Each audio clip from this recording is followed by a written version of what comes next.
Okay, well today is the Political Ex-Prisoners Day, the annual event in the Felons, which is part of the Féin. It's organised by Coiste and the Coiste women's group, Macca's Legacy. The idea is to tease out some of the issues in and around the political ex-prisoners. The discussion today that we're kicking off with is about an update on the situation in the Basque country in regards to the political ex-prisoners there, against the reluctance of the Spanish government to accept the fact of the ceasefire and the peace process and all the rest of it.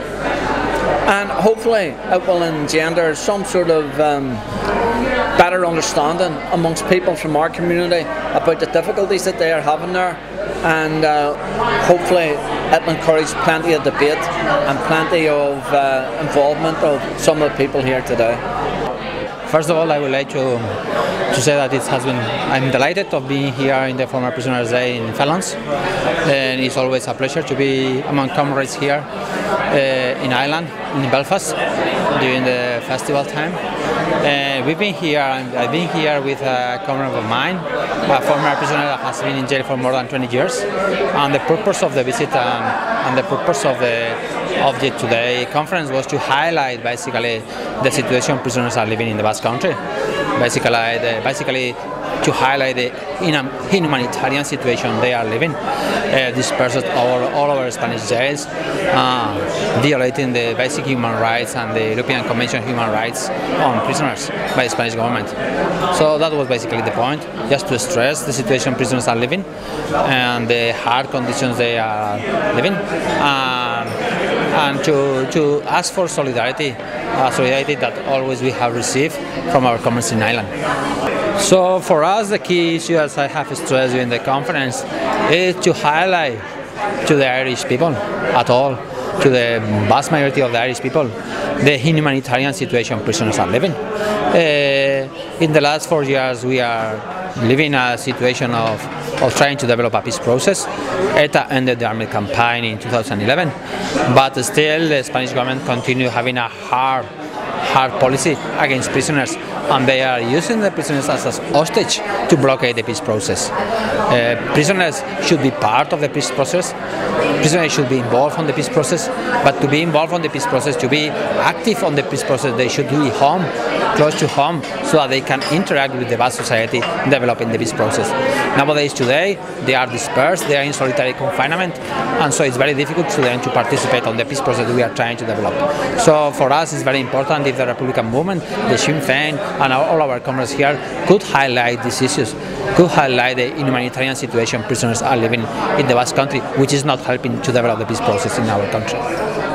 I'm Itziar Martínez, and I was in jail for 21 years. And I've been invited here to talk about the current situation, the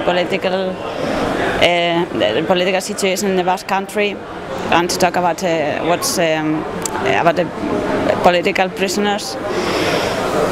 And I like to thank so much the solidarity that we have here. At the moment there are 476 prisoners in 76 jails all over Spanish states and French states. There is one in Portugal, there is one in England, or a couple of them. 11 of them suffer serious illnesses, and they should be released by law. And there are 8 moms with their kids. 8 moms with their kids? Yeah, in Madrid and Valencia. I'd like to highlight that nowadays their situation is even worse than ever. After 3 years since ETA declared the cease of the armed struggle, and they are kept hostage. Hostage, is that? Yeah. And they are trying to play with them, with their rights, with their human dignity. Yeah, we must keep positive, and we are going to get it. We are going to bring prisoners home and to Kerala. Well, this is our annual Prisoners' Day. Whenever we focus on prisoners and ex-prisoners, so it's only right on this day that we put a special focus on the Basque prisoners and the hardship that they're enduring. We, as ex-prisoners and a group of ex-prisoners, are conscious of the needs and the hardship that's involved. So, I mean, our situation obviously is changed a great deal from the earlier days over the conflict, whenever there were hundreds and thousands of prisoners.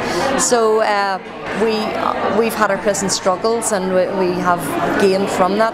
But the Basques endure very difficult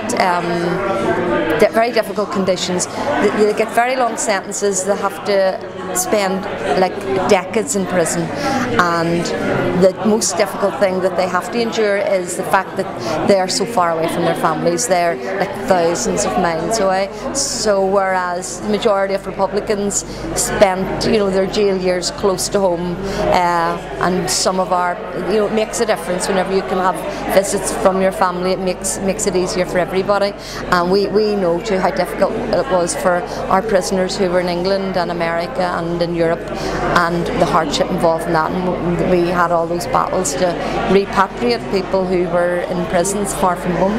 So I mean, those are the reasons why we will continue to support the Basque prisoners on those humanitarian grounds, particularly the family issues and the distance that they have to travel.